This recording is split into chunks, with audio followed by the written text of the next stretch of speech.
In part one, we dealt with the fact that the root issue behind emotional wounds is actually damage to the identity, and it's what we believe about ourselves in response to something that actually produces emotional pain and gives the enemy the leverage to develop a spiritual stronghold. And that's good information because it keeps us from working on something like anxiety without getting to the root issue, which is the belief about self that's ultimately producing the anxiety in our lives. But that doesn't tell us the entire story. For example, why is it that an emotional wound can develop into something like a debilitating addiction or an eating disorder? Why is it that it can produce mood swings such that we may end up with a diagnosis of something like bipolar disorder? And most importantly, why is it that we can go for good help, whether it's therapy or ministry, but find that it actually doesn't get to the root issue that keeps reoccurring in our life? So if we want to understand this issue of brokenness, let's begin with the Bible's own view of what it calls the broken heart. I'm going to start with Isaiah 61:1 because that's the verse Jesus quoted when he said he came to bind up the brokenhearted. Now, the word brokenhearted in that verse is leb shabar. Leb means heart and shabar means broken. So the question is, what does the Old Testament mean by the term heart? And it's basically the center of who we are. You could say it's mind, emotions, and will. And shabar means this is literally divided into multiple pieces. Now, we have sayings that reflect this in our common language. Things like part of me feels one way and part of me feels another. Well, it's been actually proven in the mental health community that those parts of me can be the source of things like addictions and eating disorders.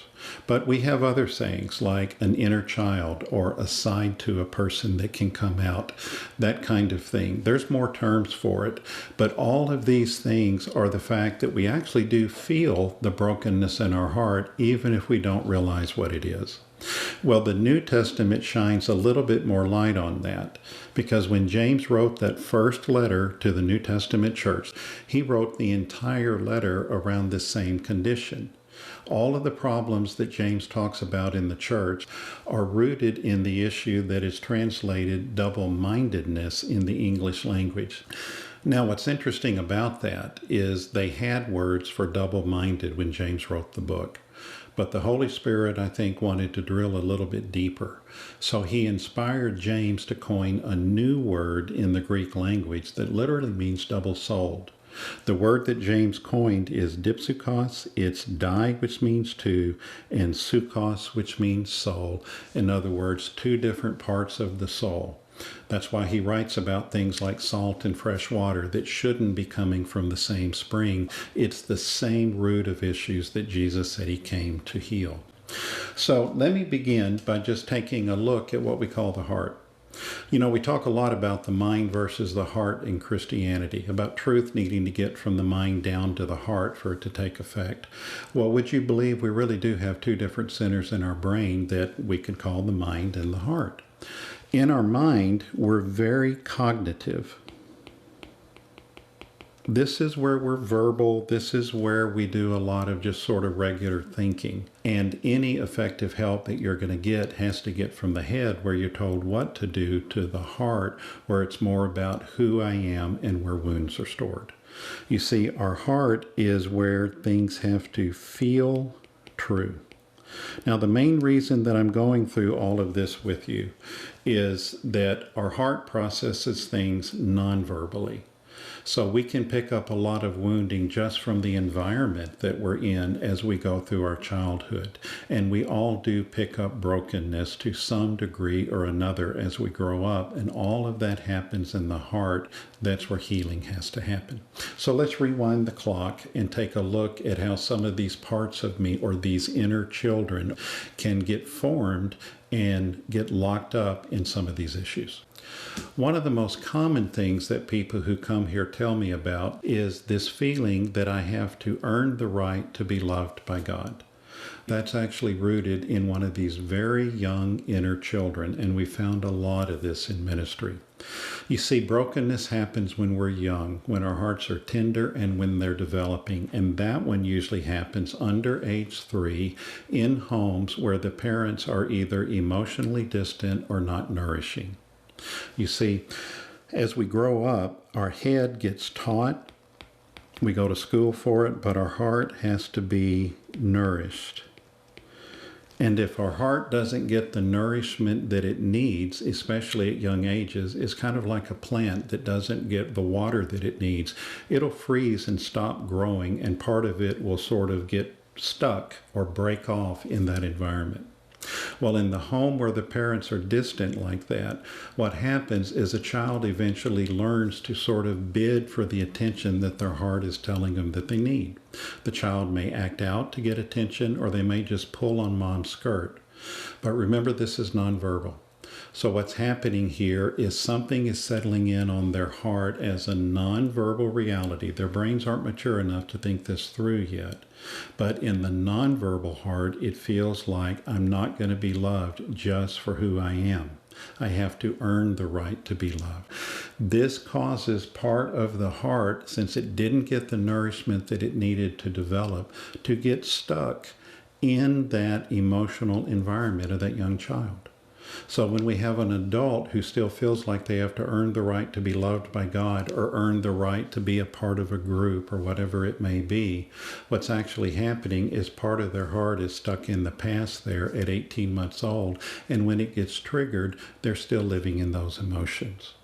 So this is what we call a part. Part of me feels one way, part of me feels another. These parts of us are stuck in the past, and this part of our heart sees the world through the wounds that caused that part to freeze or break off from me into this separate little inner child to begin with. So let me move on to another issue that can show you some of the more powerful things that the heart can carry. Let's say this woman, when she's a little bit older, experiences the unspeakable horror of sexual abuse, which is one of the most damaging things that can happen to a person. It goes right at the heart of the deepest parts of our identity, causes you to feel worthless, different from others, dirty, like you can never be healed, like you're only here to be used by people. All of that identity damage freezes the heart, keeps it from getting the nourishment that it needed to develop, and part of that young woman's heart is going to be frozen in that sexual abuse at that age. So you're going to have an inner child in there, let's say at 10 or 11 years old, that is living in the past, in the wounds, seeing the world through the eyes of a sexually abused young girl. Now, that's just part of the heart that gets frozen. The adult woman's going to move on into life, but to give you a feel for the power and why I keep saying that brokenness can carry such deep damage. In an adult woman's life who experienced sexual abuse, it's not uncommon, even if she's married to a very safe, very understanding and respectful husband, for the husband to reach over and maybe just touch her on the shoulder. And the adult woman may just reel back, almost like it was a body memory, and say, I'm sorry, you can't touch me right now. Well, that reaction didn't come from the adult part of her heart that moved on forward in life. It came from that little girl who's in there, who's still stuck in the sexual abuse. And since that little girl sees things through the eyes of those wounds, this is a man who's coming in who's going to do more of the same type of damage. You see the power of the term double-mindedness.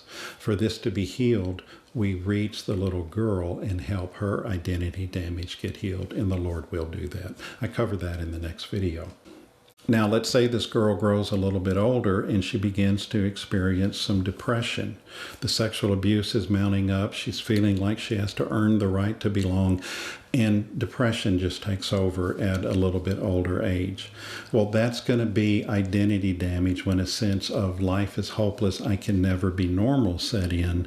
And now that can break off another little girl who just carries hopelessness. So this can have the power of something like major depressive disorder as that hopelessness continues to compound as she grows up. But this young girl is also an adolescent, and she has a need to feel normal. Now, some people who are experiencing this develop the ability to just push the emotions down, go out there and put on a happy face, and find a way to look normal just to connect to people in their heart, because the heart has a need for that.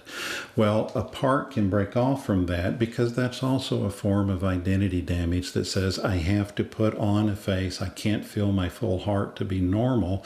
So now I've got a young child in there whose job is to be happy-go-lucky, get out, have friends, and be connected.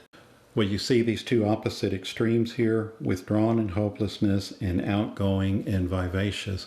This can be the root of a diagnosis of bipolar disorder. And we see this an awful lot when people come here and tell us that they have received that type of diagnosis. So let's say as this young lady grows up, maybe she's around 16 or 17 years old, she discovers alcohol, and she discovers that if she drinks enough, it numbs the pain. And the realization hits that alcohol can make me feel better, make me social, and it becomes a form of self-medication. Well, this can also be identity damage, because it says I'm not normal unless I've got something that suppresses the feelings and the pain that are in my heart. And we often find that in someone with an addiction like that, it comes from an adolescent part who has found some form of self-medication to numb the pain. Now, remember, this part is stuck in the past, sees the world through the wounds, and its emotional maturity level is that of a teenager, and teenagers really don't know enough about restraining drinking. So this part of the heart, whenever any of this pain gets triggered in the person, wants to go out and drink, and that's all it knows is drink to numb the pain. This becomes the root of an addiction. So as this woman reaches adult age, she's got these inner children in here that can be triggered, and the triggering can be so powerful that this part of your heart takes control, and you're literally immersed in this pain for a period of time, and then you come back out of it. But these triggers can continue to happen, producing double-mindedness and instability in levels that carry the deepest and most difficult issues that can occur in our lives. Now, one quick point that I want to make. The Bible talks about brokenness as a universal issue, and we've known from the mental health community now that it is. It's a matter of how severely the brokenness affects people, not whether we're broken. But only in the most extreme cases does this become dissociative identity disorder. The typical person who comes here is carrying anywhere from 18 to 22 parts, and those parts carry a range of issues. Some of them are more moderate in their life, some of them can be very severe. In the case of DID, or dissociative identity disorder, the condition has become so extreme that all of the parts are visible and they more or less see each other. It's just the most severe end of this. I wanted to make that point because there are ministries out there that call ministry to parts dissociative identity disorder, and that's not the case. This is literally just being human. It is the way God designed our hearts to hold wounds in such a way that the pain gets pushed away from us, but can also carry enough to hopefully bring us back to the Lord for healing.